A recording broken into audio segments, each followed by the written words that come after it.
You're listening to the Bulldog Insider Podcast, sponsored by Essentia Health. Here, our hobbies become our work, and our work becomes our passion. But when joint pain or injuries keep us from doing what we love, it can affect our entire way of life. That's why we meet these challenges head on. Whatever your good day looks like, we'll find it together. This is Essentia Health Orthopedics and Sports Medicine, like nowhere else. Visit essentiahealth.org.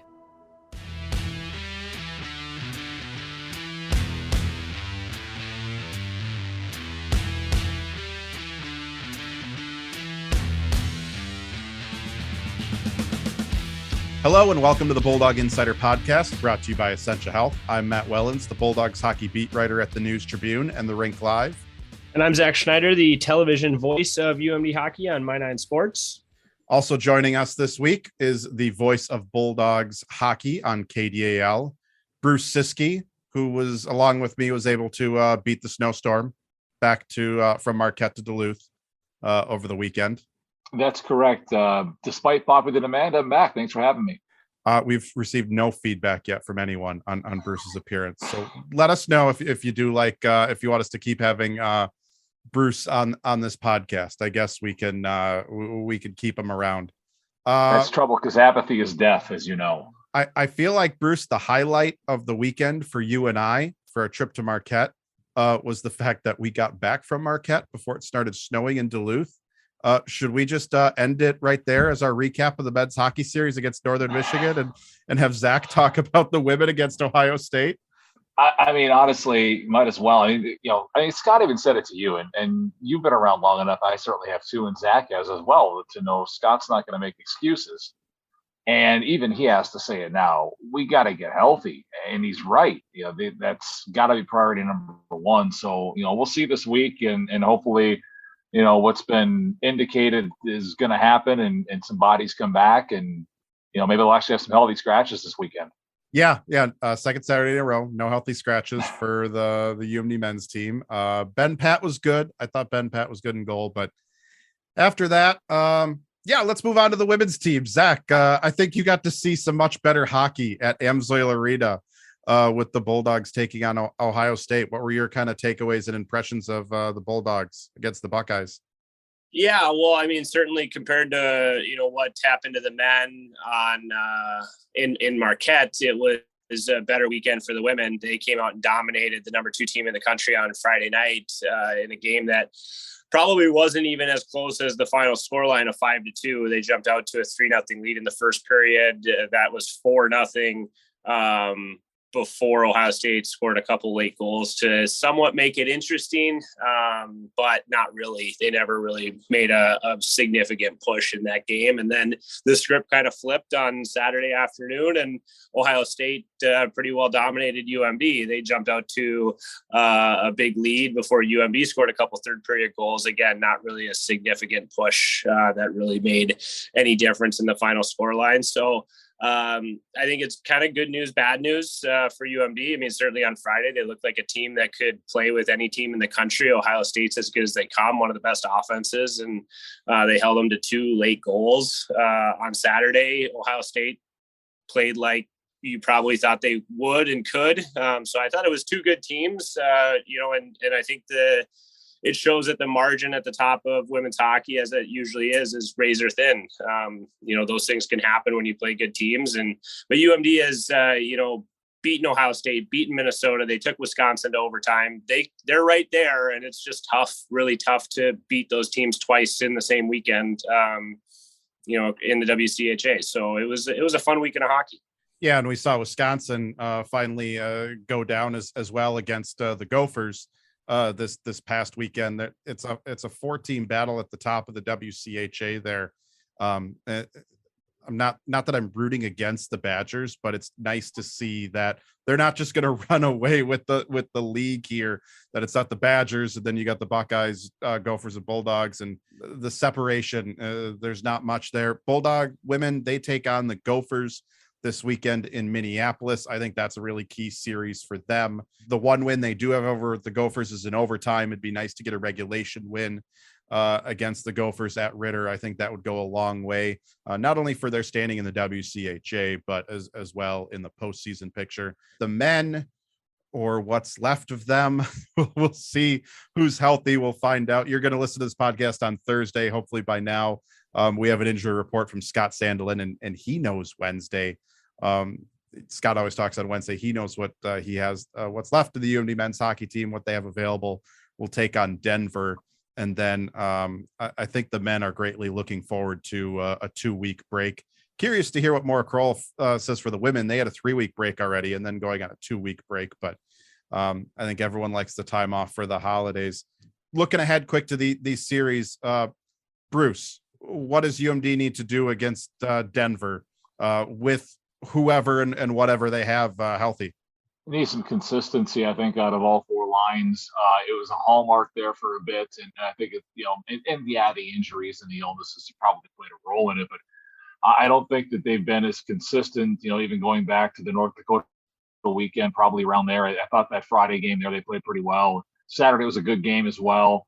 Since then, and maybe it's the opponents, maybe it's the injuries and the illnesses all catching up with them, but they've got to get back to being a 4-line team as opposed to being a team that's getting production out of 1 or 2 lines. That's not going to get it done for UMD, and they all know that, I think. And Denver's a team that will push them. They will get tested. Denver's been scoring a lot of goals as of late. And the Pioneers are a team that can suppress shots pretty well too. So this should be I think a tight checking weekend. It's a great test for UMD right before break. And if they can get back to being the 4-line team we all know they're capable of being, I do like their chances this weekend. Zach, what do the women need to do to pick up points against a Gophers team that's red hot, coming off of a win and tie with the Badgers? Yeah, it's funny when you talk about the Gophers. I mean, earlier in the year, you probably would have characterized them as maybe one of those perennial top WCHA teams that was a bit vulnerable, that maybe wasn't as good as they have been, but then they go against Wisconsin last weekend and take 5 to 6 points. So they're playing as good as anybody in the country coming into this game. And, similar to the men, I mean, the secondary scoring is paramount for the women.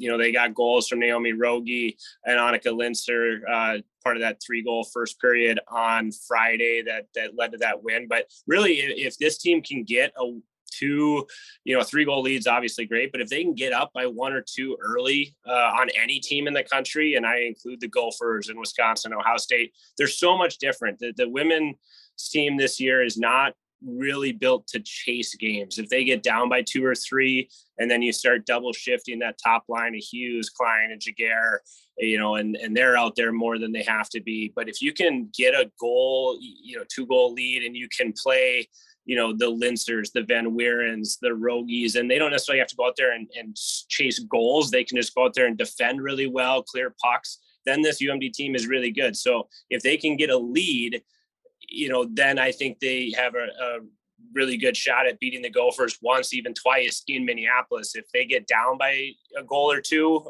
late in the game, then it becomes tougher. So, Bruce, you got both games on men's games on KDAL this weekend.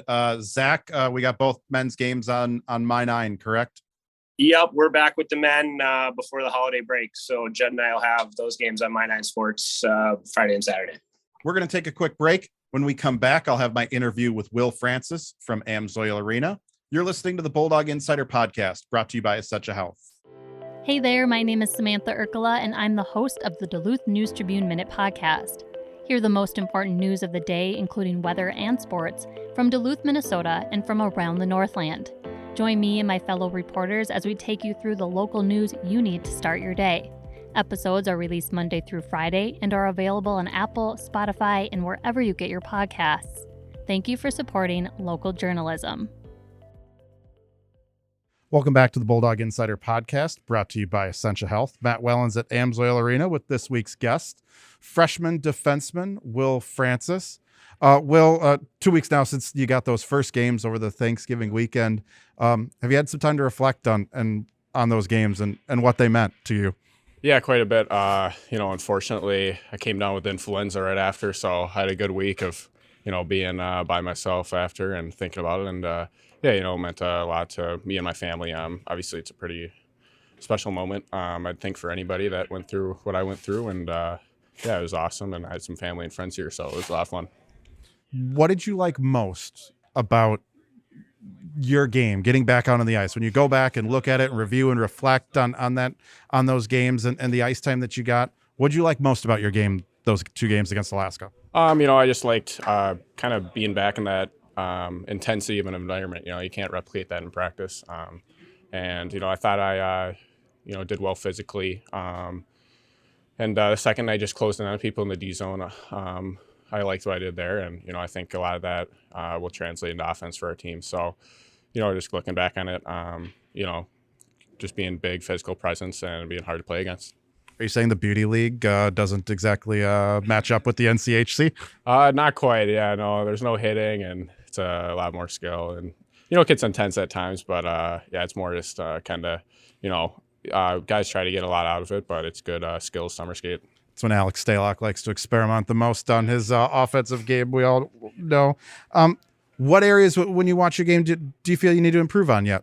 Yeah, I just think foot speed for me, you can't replicate the game in practice, but you can work on it all you want. So just getting kind of my feedback and that sort of thing is something I can improve on a lot. How valuable is like that game experience to finally, after all these years, to get back out there and play in highly competitive and intense games like, college hockey? Yeah, it's super valuable. I mean, like I said, you can't replicate it. And so, just getting that intensity, I think, was the biggest thing for me. Kind of coming in, good mindset, ready for the game, and being ready to go once puck drops was the biggest thing.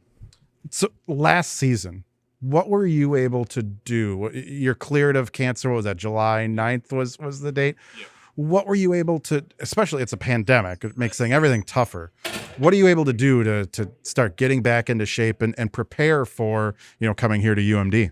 Yeah, so I was officially cancer-free in July, and I still had to go through some heavy chemo treatment up until actually Christmas Eve was my kind of end of the heavy treatment. Now I'm in maintenance where I just go in once a month for labs and then take a pill every night and once a month infusion. So still going through a little bit, but it doesn't really affect me like it did kind of the first 8 months of treatment. And so, yeah, I mean, once the new year hit, I went down to Florida. Actually, I spent some time with my grandparents and my dad and just kind of got my mind right, golfed quite a bit. And then I came back and I was still at home and I was working out and skating with Centennial High School where I went to school and working out with my trainer twice a day, actually 5 days a week. And then I do something on the weekends just to kind of get like my lungs back, my legs back, just get back in shape. And then through the summer was just trying to skate as much as I could and same type of thing, working out early, working out late, and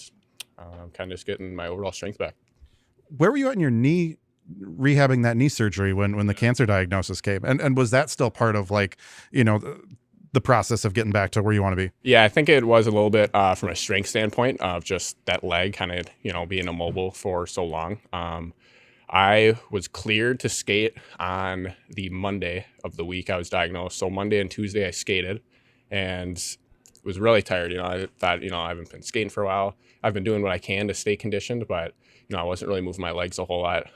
So then Wednesday, Thursday went by and still just feeling really sick, really odd. And then Friday, I finally went into the hospital just to get checked out. I went to go get a mono test and then kind of came back with some signs leading to leukemia. And so that's kind of when I found out. And then, yeah, I'd say just kind of once May hit, still going through some hard chemo stuff, but that's when I started to notice that I was getting that leg strength back since I was kind of fully cleared and ready to go. That's when everybody was shut down still. No rinks were open. So I'd rollerblade, when I could with my brother when I was feeling up for it and stuff like that, just in the driveway around our neighborhood. So those were kind of the things I was able to do. What was your go-to to pass the time? You're not only, it's a pandemic and so you had to take extra precautions going through chemo and stuff. What was your go-to locked away during the pandemic to pass the time?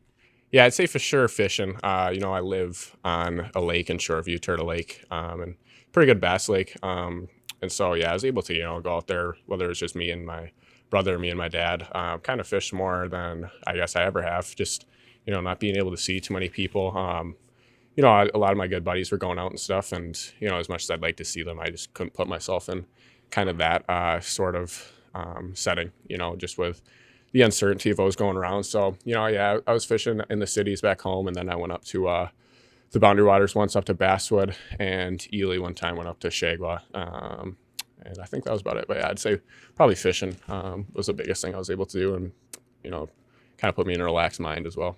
On this podcast, we let people fully boast about their biggest catch. What's your best catch?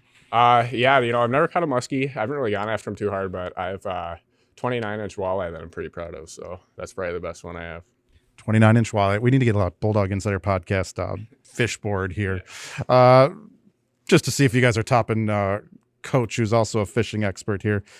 What were some of the precautions? What are some of the precautions? Do you still have to take much precautions at all after your treatment and everything? Are there different things that you have to do that maybe others don't?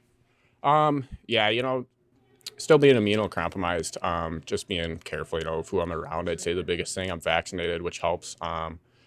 But yeah, just kind of watching around who I'm around. I'm around these guys all the time, and it's people who I can trust.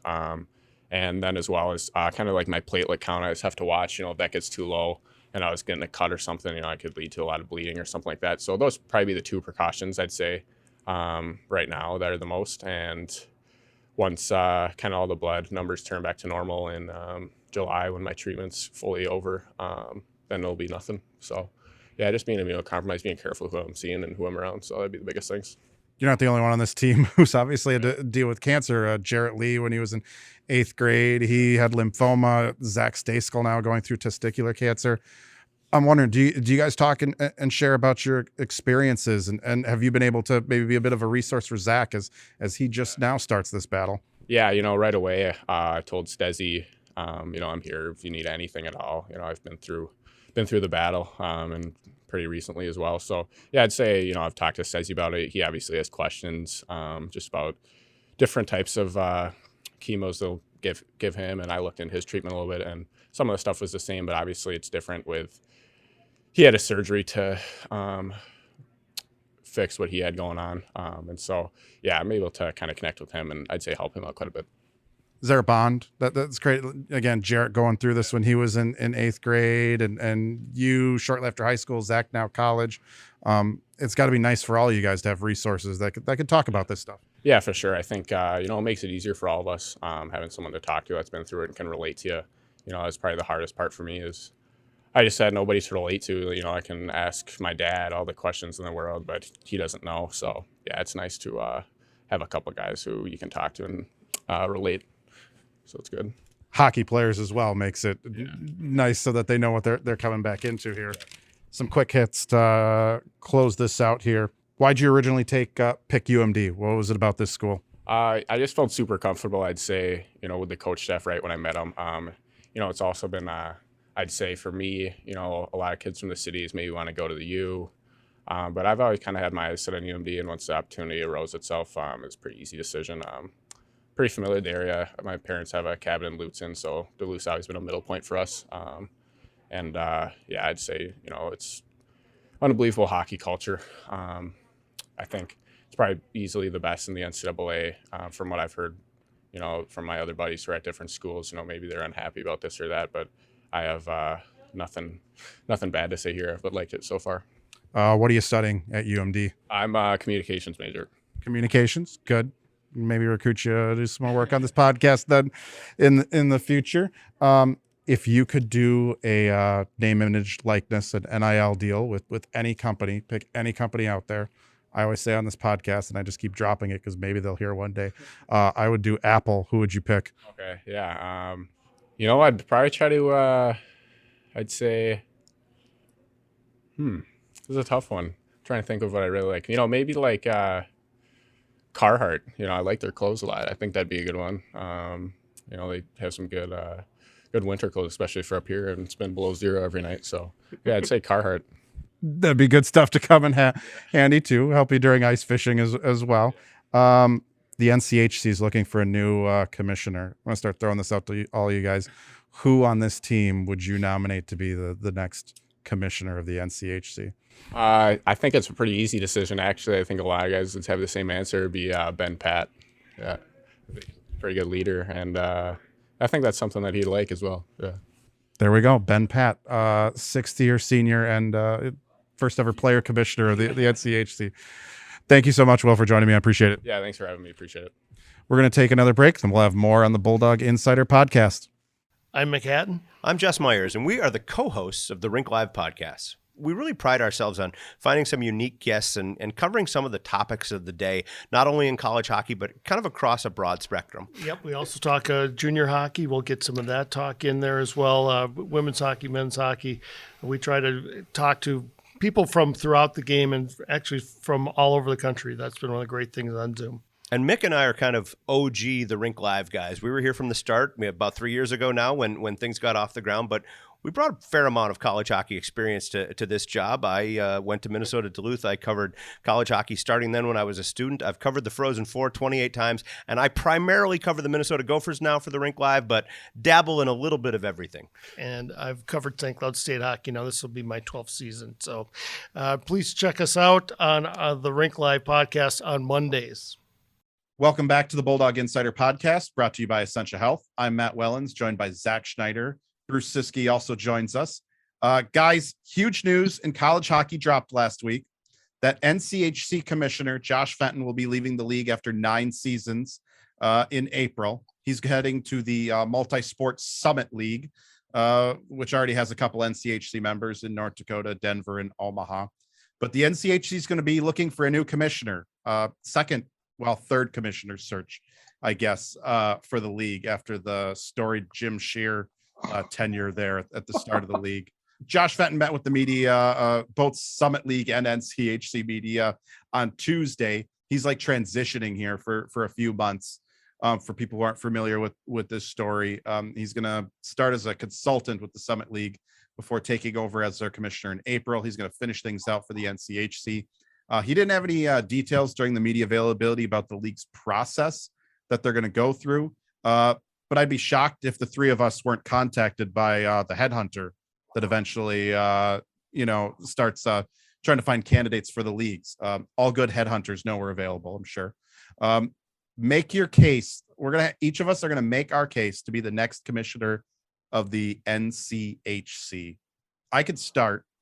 Unless Bruce, you're really chomping at the bit here too. You know what? It's your boat. It's your show, Matt. We're just here, okay. So it's all good. Now, I don't want to give away everything because I don't want anyone stealing my ideas. But I think the big proposal, if I was to take over as NCHC commissioner, 6 p.m. local time starts on Saturdays, league-wide mandate. None of this 7:30, 7, whatever. 6 p.m. Saturday starts. It's good for the fans. It's good for families. It's good for beat writers who don't like working late anymore.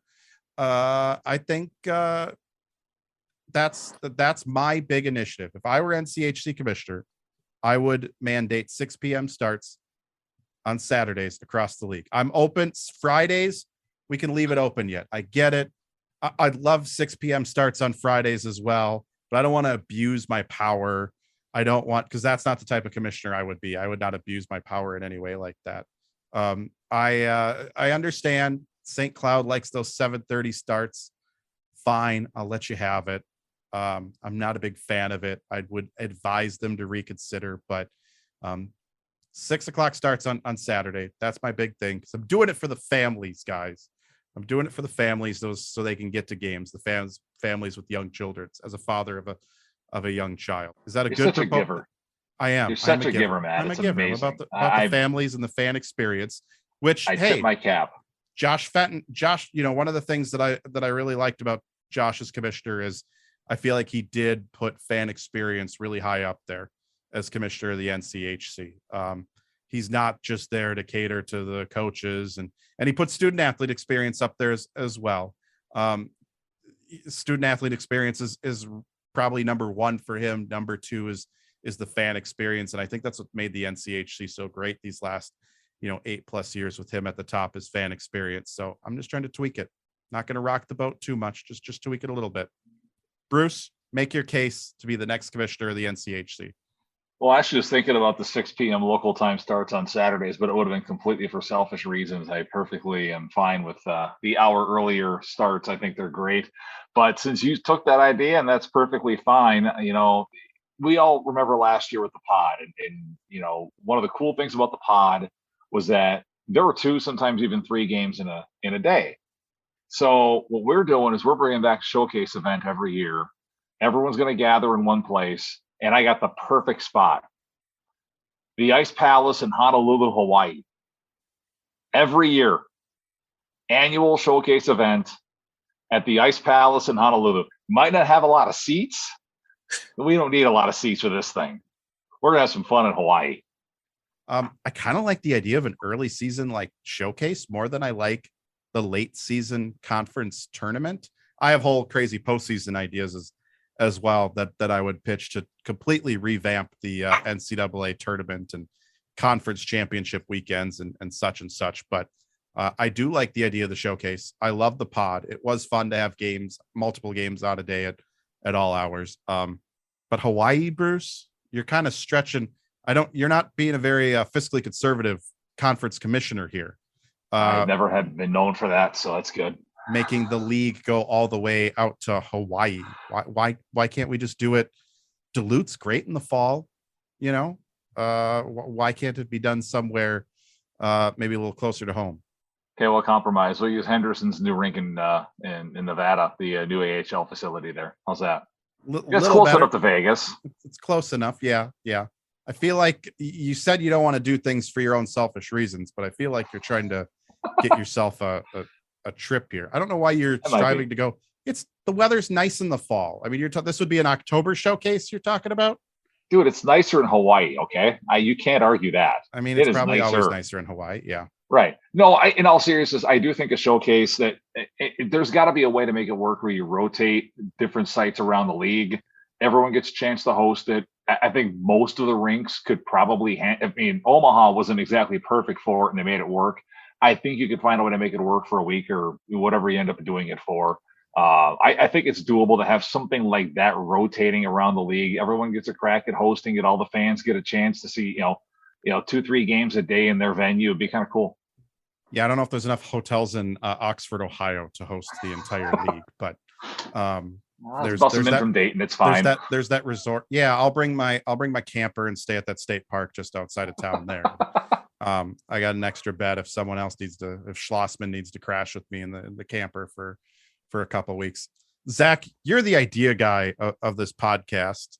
You had the innovative solution to overtime last week. Make your case as the NCHC commissioner. I took this way more seriously than you guys with your off the wall Hawaii trips and let's disrupt maybe you could get away with the 6 p.m. starts on Saturday only, but CBS College Sports is not going to be too happy with you taking away their 7:30 starts on Friday. So that's a big chunk of change that I don't think anyone's going to miss the MAC game that runs into overtime that always pushes hockey back to like 9:00 start Eastern. Yeah, you're the print guy, and I'm just telling you that the check that CBS Sports writes to the NCHC, I think you'll miss that if you say we can't run the basketball game or whatever football game they're running before the hockey game. I guess football's done because they do second half games. But I took this more seriously, I guess, and I guess my idea requires a lot of cash influx to the league as well. But this comes from conversations with coaching staffs, namely UMDs, but also others throughout the league, throughout the years, is that the review process is completely broken, for lack of a better word. They're working on transition technology wise, which has led to some of the hiccups this year. And it's not necessarily anybody at the league's fault, but you go rink to rink and camera setups are different. Camera locations are different. The broadcast system is different from a North Dakota to a St. Cloud to a Duluth to a Miami to a Colorado College. So, and there's too many reviews. Coaches, I think Scott Sandlin in one of our chats pregame said there were 14 available plays for Coaches Challenge this year, which is, we joked with him that he should have that rather than the lines up to the glass behind a bench so he has a quick reference, because who could remember that in the heat of the moment when something happens? You got to go back and forth. So you have to remember the challenge. Then you have to radio to your video team probably to see if it's a good challenge. Should we challenge for this? They have to look at it, and then you have to get the officials' attention all within maybe 45 seconds to a minute, given what's happening on the ice. It just doesn't make any sense. And then you go back to, what's reviewed for a major, how many kids are kicked out, things like that. If I was to be commissioner, which won't happen, the goal would be to standardize that across the league. So at least you have the same camera looks at rink to rink across the league, so that we should narrow the challenges from 14 to maybe like 4 or 5 for the coaches, and then make sure that every rink has the same angles available if you're going to have challenges available. And I would be open to just eliminating reviews altogether. All right. I'm going to make a comment here, and I really didn't want to get Bruce going about the officiating in Marquette this weekend. But I have no complaints about the NCHC's use of video review after the way things were handled in Marquette. It's not just a league-wide problem. It's a college hockey-wide problem. I mean, they were and again, kudos to, Zach's taken the Josh Fenton line here of he's not just tackling a league issue. He's not being afraid as commissioner to push the boundaries for the entire sport. Again, something I think Josh Fenton has always done really well as commissioner of the NCHC. What is it, Bruce? We had a review for face-off location. Yes. But I don't think they reviewed a single hit. No. They reviewed goals. And some of them they had to review because the horn went off early. Not proud of my alma mater, Northern Michigan, there for whoever was man in the horn. They were calling goals themselves out there, and then it would set off pyrotechnics. And they'd review goals. They reviewed face-off location, but man, it was tough to get them to review a hit or an actual penalty this past weekend. So yeah, the review system, I didn't realize 14 different things coaches could challenge, and they eliminate. And what's crazy is they actually cut it down, I believe, during the last rule change, because you lose a timeout now with offsides and such, but I believe they actually cut down what it used to be. So yeah, 14 things. I couldn't tell you. We're going to contest for listeners. Email M Wellens at DuluthNews.com or tweet at Matt Wellens. I want to know who knows all 14 of the. Bruce, do you know all 14 challenges? Zach, do either of you guys?